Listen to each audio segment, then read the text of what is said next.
अस्सलामुअलैकुम। रग स्टूडियो में खुशामदीद। हेडलाइंस आपने जानी, अब बढ़ते हैं खबरों की तफसीलात की तरफ। और सबसे पहले आपको बताएंगे कि मरियम नवाज ने 1 सितंबर को इस्लामाबाद हाई कोर्ट में पेश होने का फैसला कर लिया। ज़राए के मुताबिक मरियम नवाज ने अपनी लीगल टीम को इंतजामात करने की हिदायत कर दी और वो 1 सितंबर को मरी से इस्लामाबाद हाई कोर्ट पहुंचेंगी। हाई कोर्ट का 2 रुकनी बेंच दरख्वास्त पर समाअत करेगा, जिसमें जस्टिस आमिर फारूक और जस्टिस मोहसिन अख्तर कयानी शामिल हैं। मरियम नवाज ने एवान फील्ड डिपार्टमेंट्स केस में सजा के खिलाफ अपील दायर कर रखी है। मुस्लिम लीग नून पंजाब के सदर और रुकन कौमी असम्बली राना सनाउल्लाह का कहना है कि हुकूमत को अंदेशा है कि कहीं नवाज शरीफ वापस ना आ जाएं। हुकूमत नवाज शरीफ के बारे में बहस छेड़कर मसाइल से तवज्जो हटाना चाहती है। राना सनाउल्लाह का कहना था कि हुकूमत ने खुद नवाज शरीफ को बाहर भेजा। जिस केस में नवाज शरीफ को सजा हुई, इसमें वो बरी होने वाले हैं। सजा सुनाने वाला जज भी मिसकंडक्ट का मुर्तकिब हुआ है। उन्होंने कहा कि नवाज शरीफ की पहली तरजीह इलाज है। कोरोना की वजह से नवाज शरीफ का इलाज ताखीर का शिकार हुआ। अक्टूबर तक इलाज के मामलात हल होंगे तो उसके बाद वतन वापसी होगी। बीमारी की नोयत ऐसी है कि थोड़ी सी भी बेहतियाती मसाइल पैदा कर सकती है। उनका मजीद कहना था कि छोटी सोच के मालिक लोग नवाज शरीफ की सेहत पर सियासत कर रहे हैं। हर किसी को साजिश करके सजा नहीं दिलाई जाती। नवाज शरीफ का बतौर कैदी दूसरे कैदी से मुआवजा नहीं कराया जा सकता। कराची में सुपर हाईवे पर वाक़या एशिया की सबसे बड़ी सब्जी और फ्रूट मंडी में बारिशों के बाद से मुअत्तल अमूर बहाल कर दिए गए। बिजली की सप्लाई भी चालू कर दी गई।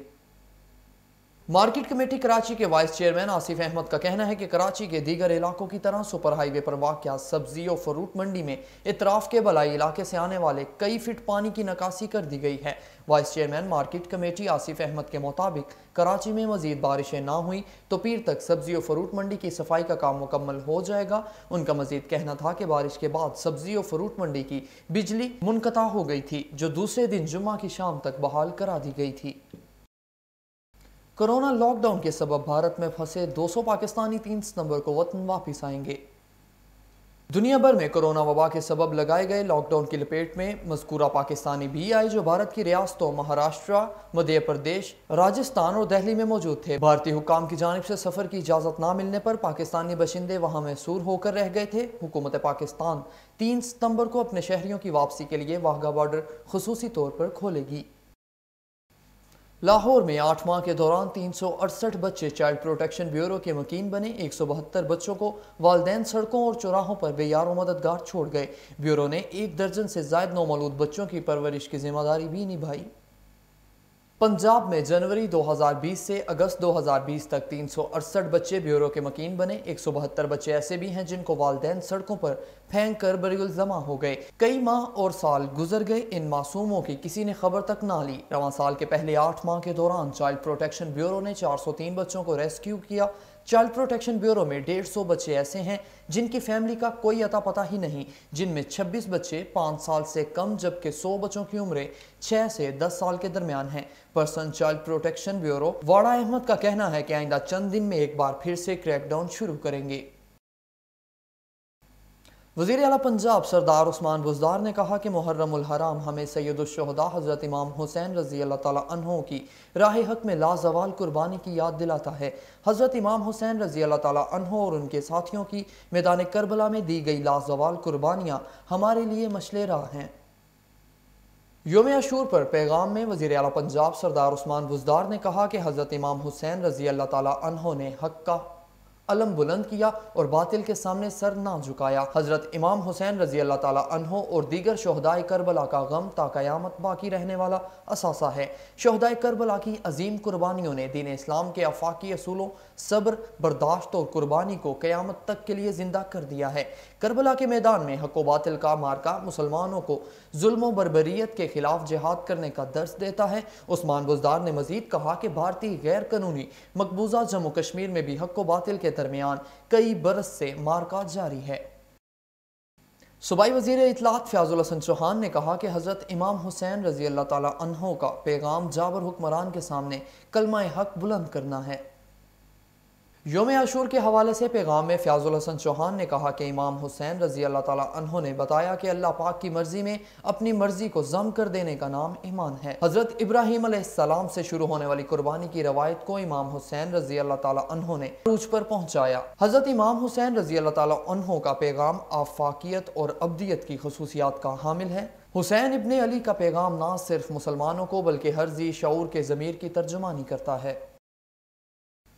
مسلم لیگ نون کے رہنما اور سابق وزیر اعظم شاہد خاقان عباسی نے پاکستان تحریک انصاف کی حکومت کو تنقید کا نشانہ بناتے ہوئے کہا کہ وفاق صوبوں پر حملہ کر رہا ہے۔ کراچی میں میڈیا سے گفتگو کرتے ہوئے مسلم لیگ نون کے سینئر نائب صدر شاہد خاقان عباسی کا کہنا تھا کہ کراچی میں غیر معمولی بارش ہوئی۔